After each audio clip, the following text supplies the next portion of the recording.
दोस्तों, दीपक सरकारी नौकरी का इंटरव्यू देने के लिए कहीं जा रहा था। लेकिन जैसे ही इंटरव्यू हॉल के अंदर वह घुसता है तो देखता है कि वहाँ पर 3 लोग इंटरव्यू लेने के लिए बैठे हुए हैं, जिनमें से 2 लोग पुरुष हैं और एक महिला है।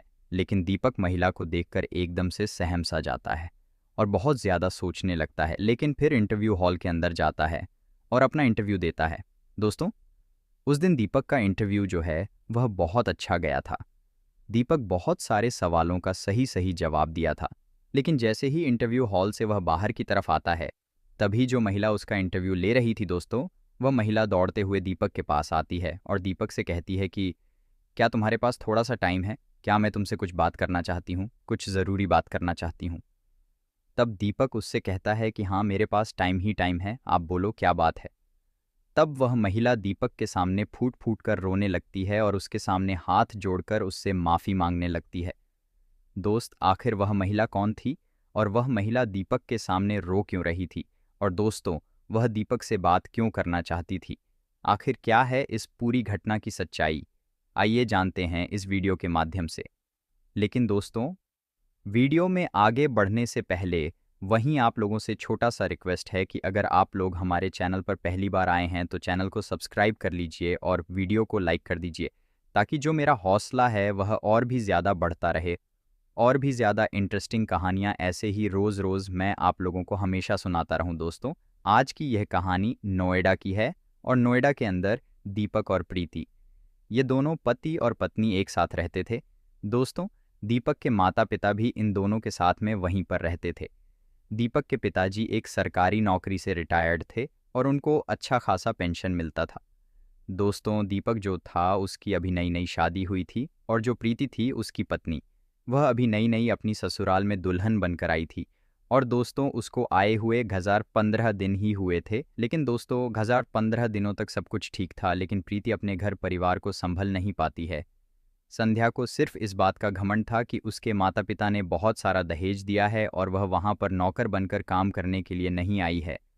प्रीति सोचती थी कि वह दिन रात वहाँ पर अपने ससुराल में मौज मस्ती करेगी और घर का काम नहीं करेगी, क्योंकि उसने बहुत सारा दहेज दिया है दीपक को। प्रीति ना तो अपने पति की बातों को मानती थी और ना ही अपने सास ससुर के बातों को मानती थी। दोस्तों, यहाँ तक कि जो प्रीति थी वह किसी का कहा भी नहीं मानती थी और ना ही किसी का कहा सुनती थी। पहले तो दीपक सोचता है कि चलो अभी नई नई शादी हुई है तो 1-2 साल बाद सब कुछ ठीक हो जाएगा, और जाहिर सी बात है कि कोई भी यही सोचेगा। लेकिन दोस्तों, जब 2-3 साल का वक्त और गुजरता है तब जो प्रीति है वह प्रीति दीपक और दीपक के घर वालों के ऊपर और भी ज़्यादा रौब जमाने लगती है और भी ज़्यादा दबाव बनाने लगती है। क्योंकि प्रीति की माँ जो भी कुछ उसको सिखाती थी, जो प्रीति थी वो ठीक वैसा ही करती थी और अपने सास ससुर और अपने पति की बातों को नहीं मानती थी।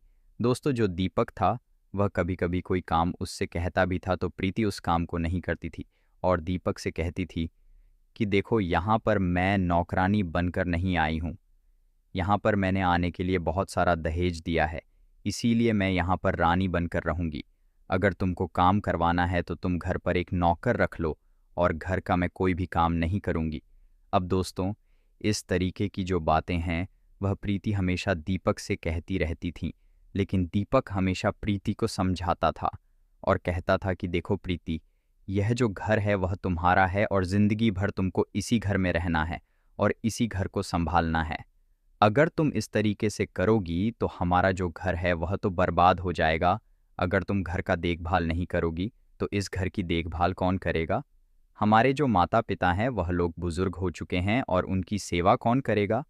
दोस्तों, मैं आपको बता दूं कि जो दीपक था वह अपने माता पिता का इकलौता लड़का था। ना तो उसका कोई भाई था और ना ही उसकी कोई बहन थी। दोस्तों, इसीलिए दीपक चाहता था कि जो प्रीति है वो उसके माता पिता की देखभाल करे और उनकी सेवा करें, क्योंकि वह लोग बहुत ज़्यादा बुजुर्ग हो चुके थे। लेकिन दोस्तों, प्रीति अपने सास ससुर को हमेशा उल्टा सीधा बोल दिया करती थी और सेवा करना तो दूर की बात है। दोस्तों, जो दीपक था वह भी सरकारी नौकरी करना चाहता था और अपनी पढ़ाई जो है उसको पूरा कर चुका था और अपनी पढ़ाई जो है उसको पूरा कर चुका था और जगह जगह पर सरकारी नौकरी का जो फॉर्म है वह उसको भर चुका था। लेकिन अभी तक उसका रिजल्ट नहीं निकला था, जिस वजह से वह घर पर ही रहता था और अपने माँ बाप की सेवा करता था अपनी पत्नी की देखभाल करता था, घर का काम करता था और इधर उधर फॉर्म भरता था और सोचता था कि कभी ना कभी उसको कहीं ना कहीं सरकारी नौकरी मिल ही जाएगी। और जाहिर सी बात है कि हर लड़के यही सोचते हैं। दोस्तों, दीपक की जो पापा थे वह पहले सरकारी नौकरी कर चुके थे, तो उनको अच्छी खासी पेंशन भी मिलती थी और जो पैसा उनको मिलता था उस पैसे से घर का पूरा खर्च निकल जाया करता था और परिवार के जो लोग थे वह सभी लोग हंसी खुशी रह लेते थे। किसी को दिक्कत परेशानी का सामना नहीं उठाना पड़ता था, सब कुछ आराम से हो जाया करता था। लेकिन दोस्तों, जो प्रीति थी ना, उसका जो स्वभाव था वह दिन प्रतिदिन बिगड़ता ही जा रहा था और प्रीति की वजह से हमेशा घर में लड़ाई झगड़े होने लगे थे। तभी दोस्तों, एक दिन जो दीपक है वह प्रीति के पास जाता है और प्रीति से कहता है कि प्रीति देखो, अगर तुमको घर बसाना है तो मुझे साफ साफ बता दो, नहीं तो अगर तुम ऐसा करोगी तो फिर हमारा जो घर है वह सारा का सारा घर बर्बाद हो जाएगा और मैं नहीं चाहता हूं कि मेरा जो घर है वह बर्बाद हो जाए। आज तुमको मुझे सब कुछ बताना ही पड़ेगा कि आज के बाद से तुम मेरे साथ अच्छे से रहोगी या फिर नहीं रहोगी। तभी दोस्तों, जो प्रीति है वह अपने रूम में जाती है और अपनी माँ को फ़ोन करती है और अपनी माँ से बोलती है कि माँ देखो, दीपक उसको ऐसी ऐसी बातें बोल रहा है। तब दोस्तों, जो प्रीति की माँ थी वह प्रीति से कहती है कि बेटा तुम एक काम करो, तुम उसको छोड़ दो और तुम वह घर छोड़कर घर वापस अपने यहाँ पर चले आओ, जो भी होगा हम लोग देख लेंगे। अब दोस्तों, इस तरीके से जो प्रीति है वह दीपक का घर छोड़ देती है और अपनी माँ के पास चली जाती है। अब दोस्तों, दोनों लोग अपने अपने घर पर अलग अलग रहने लगते हैं।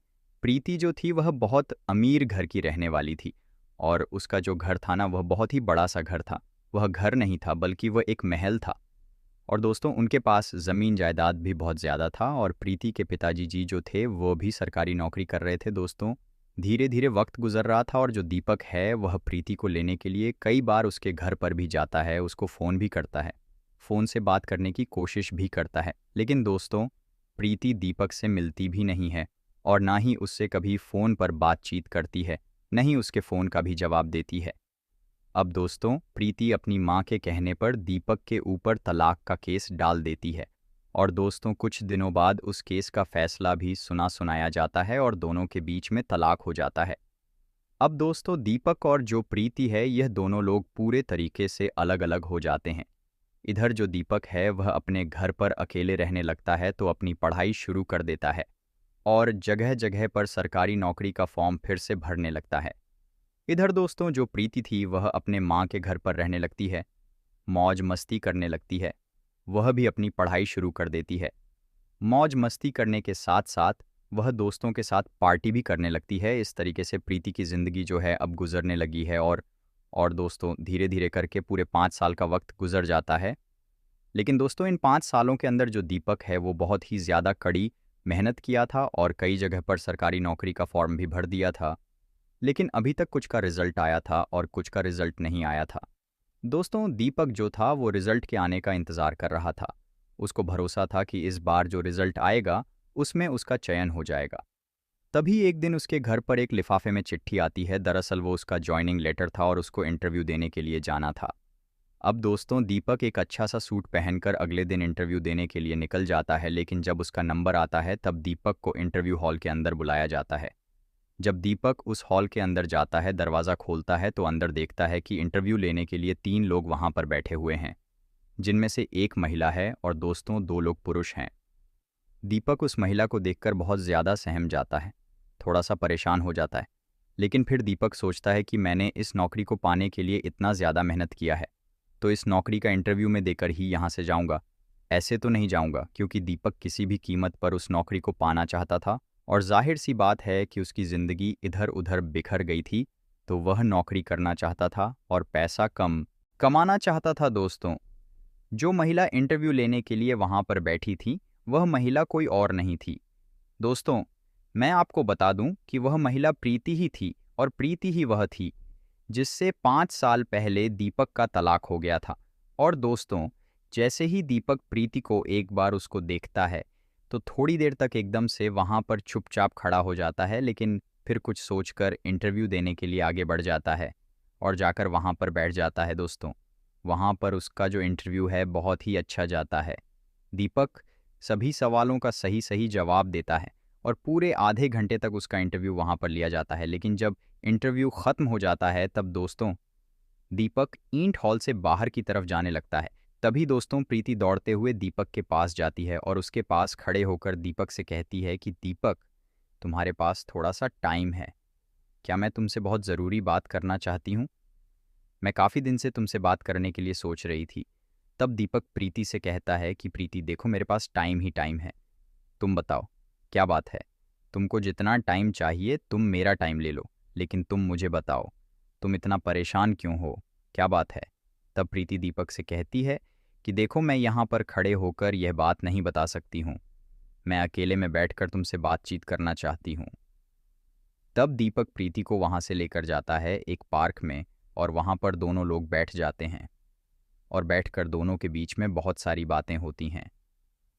तभी प्रीति उसको देखकर रोने लगती है और दीपक से कहती है कि दीपक देखो, हो सके तो मुझे माफ़ कर देना। मुझसे बहुत बड़ी गलती हो गई है। लेकिन जैसे ही दीपक प्रीति को रोता हुआ देखता है तो उसको कुछ भी समझ में नहीं आता है कि यह वही प्रीति है जो पहले हमेशा घमंड में रहती थी और आज यह मेरे सामने रो रही है और मुझसे माफ़ी क्यों मांग रही है। आखिर इसके साथ ऐसा क्या हुआ है जो यह पूरे तरीके से बदल चुकी है। तभी जो दीपक है वह प्रीति से कहता है कि देखो प्रीति, पहले तो तुम रोना बंद करो, और रही बात माफ़ी की, तो देखो मैं तुमको बहुत पहले ही माफ़ कर चुका हूँ। लेकिन मुझे एक बात बताओ, मुझे समझ में नहीं आ रही है कि तुम्हारे साथ ऐसा क्या हुआ है जो तुम इस तरीके से आज मुझसे माफ़ी मांग रही हो और मेरे सामने रो रही हो। तुम पहले तो ऐसी कभी नहीं थी। तुम हमेशा अपने रुतबे में रहती थी, हमेशा अपने घमंड में चूर रहती थी और कहती थी कि तुम हमेशा रानी की तरह रहोगी, रानी हो की ज़िंदगी जियोगी, घर का काम नहीं करोगी, माँ बाप की मेरे सेवा नहीं करोगी, मेरे बाप की इज्जत नहीं करती थी। लेकिन आज तुम मुझसे माफ़ी क्यों मांग रही हो? तब दोस्तों प्रीति दीपक से कहती है कि देखो, हम दोनों के बीच में जब तलाक हुआ था तो तलाक होने का जो कारण है ना, वह सिर्फ़ और सिर्फ़ मेरी माँ थी। मेरी माँ ही मुझसे बोलती थी, इसीलिए मैं तुमसे तलाक ली थी। मेरी माँ मुझे जैसा सिखाती थी मैं ठीक वैसा ही करती थी। लेकिन 2 साल पहले ही मेरी माँ गुज़र चुकी है। वह इस दुनिया को छोड़कर जा चुकी है और मेरी माँ के जाने के बाद मेरे जो भैया और भाभी हैं, वह लोग मेरी इज्जत नहीं करते, मुझे भाव नहीं देते हैं और हमेशा मुझे उल्टा सीधा बोलते रहते हैं। और मेरे पिताजी भी कुछ नहीं बोल पाते हैं और वह भी बहुत ज़्यादा बुज़ुर्ग हो चुके हैं। लेकिन माँ के जाने के बाद मुझे पता चला कि ज़िंदगी का असली मतलब क्या होता है। उस समय मुझे ये समझ में आ गया कि मैं जो भी ससुराल में तुम्हारे साथ कर रही थी, वो मैं बहुत गलत कर रही थी। मुझे लगा कि मेरी जो माँ मुझे सिखाती है, वह सब कुछ सही सिखाती है और मेरी माँ जो कहती है वह मुझे करना चाहिए। लेकिन उस समय मुझे पता नहीं चला कि मेरी माँ मुझे गलत सिखाती थी। लेकिन उसके जाने के बाद हकीकत क्या है, मुझे पता चला। मुझे माँ हमेशा सिखाती थी और बोलती थी कि हम लोगों ने उनकी मांग पर शादी किया है, तुमको वहाँ पर बेचा नहीं है और तुमको वह लोग वहाँ पर नौकरों की तरह काम करवाना चाहते हैं, तो हम लोग वहाँ पर दहेज दिए हैं। अगर वो लोग काम करने के लिए बोलते हैं तो तुम साफ उन लोगों से बोल देना कि मैं वहाँ पर काम नहीं करूँगी। अगर तुम लोगों को काम करवाना है तो तुम लोग यहाँ पर नौकर रख लो। इस तरीके की बात जो है मेरी माँ मुझसे बोला करती थी, इसलिए ये सारी बातें मैं तुमसे बोलती थी। लेकिन आज मुझे यह सब कुछ समझ में आ गया है और इसीलिए आज मैं तुमसे माफ़ी मांग रही हूँ। तब दोस्तों जो दीपक है वह प्रीति की बातों को सुनकर थोड़ा सा सहम सा जाता है। तब प्रीति दीपक से कहती है कि देखो, उस दिन के बाद से जब मेरे भैया भाभी मेरी नहीं करते थे तो मैंने अपना घर छोड़ दिया और एक नौकरी में मैंने अप्लाई किया था, और जो नौकरी यहाँ पर कर रही हूँ, जो तुम्हारा इंटरव्यू ले रही थी, यह नौकरी मेरी कॉन्ट्रैक्ट बेस पर लगी है, ज़्यादा दिन की नौकरी नहीं है और यहाँ पर मुझे ज़्यादा पैसा भी नहीं मिलता है। बस इतना पैसा मिल जाता है जिससे मैं अपना खर्च निकाल सकती हूँ। अब दोस्तों जो प्रीति थी वह दीपक से कहती है कि मैं आज भी तुमसे बहुत ज़्यादा प्यार करती हूँ और देखो, आज भी मैं अपनी मांग में सिंदूर लगाती हूँ। मैं भले से अपने माता पिता के घर पर रहती थी, लेकिन मैं जब तक तुमसे दूर रही हूँ, मैं हमेशा तुमको अपना मानती थी और अपना समझती थी। वह कहती है कि वह अलग बात है कि हम दोनों के बीच में इतना ज़्यादा विवाद हुआ। अब दीपक जो है वह प्रीति की इस बात को सुनकर पूरे तरीके से एकदम से पिघल जाता है और दीपक प्रीति से कहता है कि देखो, अगर ज़िंदगी में तुम्हें किसी भी चीज़ की ज़रूरत पड़ेगी, कभी कोई दिक्कत परेशानी होगी, कोई तकलीफ़ होगी तो तुम मुझे ज़रूर बताना। मेरा मोबाइल नंबर ले लो। अब दोस्तों, उस दिन के बाद से दीपक अपना मोबाइल नंबर प्रीति को दे देता है और वहाँ पर दोनों के बीच में बहुत सारी बातें होती हैं और फिर वहाँ से दोनों लोग अपने अपने घर पर चले जाते हैं। लेकिन उस दिन के बाद से दोनों के बीच में अक्सर फ़ोन पर कभी-कभी बातचीत हो जाया करती थी। अब दोनों के बीच में एक बार फिर से एक दूसरे से लगाव हो जाता है और इस बार जो दीपक है वह खुद प्रीति से बोल देता है कि प्रीति, क्या हम दोनों लोग फिर से एक बार एक साथ रह सकते हैं? तब जो प्रीति है वह दीपक से कहती है कि दीपक, देखो, यह बात मैं काफ़ी दिनों से तुमसे कहना चाहती थी, लेकिन आज तुम खुद मुझसे यह बात कह रहे हो और मैं भी तुम्हारे साथ रहना चाहती हूँ। और माँ के जाने के बाद से मैं बहुत ज़्यादा अकेली हुई हूँ। तुम तो जानती हो कि मेरे साथ क्या क्या हुआ है। तब दीपक प्रीति से कहता है कि हाँ, अगर तुम घर पर आ जाओगी तो मेरे माता पिता भी तुमको देखकर बहुत ज़्यादा खुश हो जाएंगे। तब प्रीति दीपक से पूछती है, उसे कहती है कि हाँ माँ जी, और पिताजी भी बहुत ज़्यादा बुजुर्ग हो चुके होंगे और अब सही समय आ गया है अपने सास ससुर की सेवा करने का, क्योंकि ज़िंदगी की जो असली सच्चाई है, ज़िंदगी का जो असली मकसद होता है, वह मैं जान चुकी हूँ। और जब तक मैं उनकी सेवा नहीं करूँगी तब तक मुझे ज़िंदगी में कुछ अच्छा हासिल नहीं होगा। इस तरीके की जो बातें हैं दीपक प्रीति की सुनता है तो एक बार फिर से उसके सामने पिघल जाता है और इस बार फिर से जो प्रीति है वह दीपक के साथ रहने लगती है और दीपक प्रीति के साथ रहने लगता है। और जो प्रीति है वह दीपक के माता पिता यानी कि अपने सास ससुर का बहुत अच्छे से ध्यान रखती है और उनकी सेवा भी करती है। और कुछ समय बाद दीपक जो है उसका जॉइनिंग भी हो जाता है और दीपक अपनी सरकारी नौकरी भी करने लगता है, अच्छा खासा पैसा भी कमाने लगता है, पिताजी का पेंशन भी उसको मिलता था। तो हंसी खुशी परिवार सभी लोग रहने लगते हैं। तो दोस्तों, ये थी आज की कहानी। आपको कैसी लगी हमें कमेंट बॉक्स में ज़रूर बताइएगा।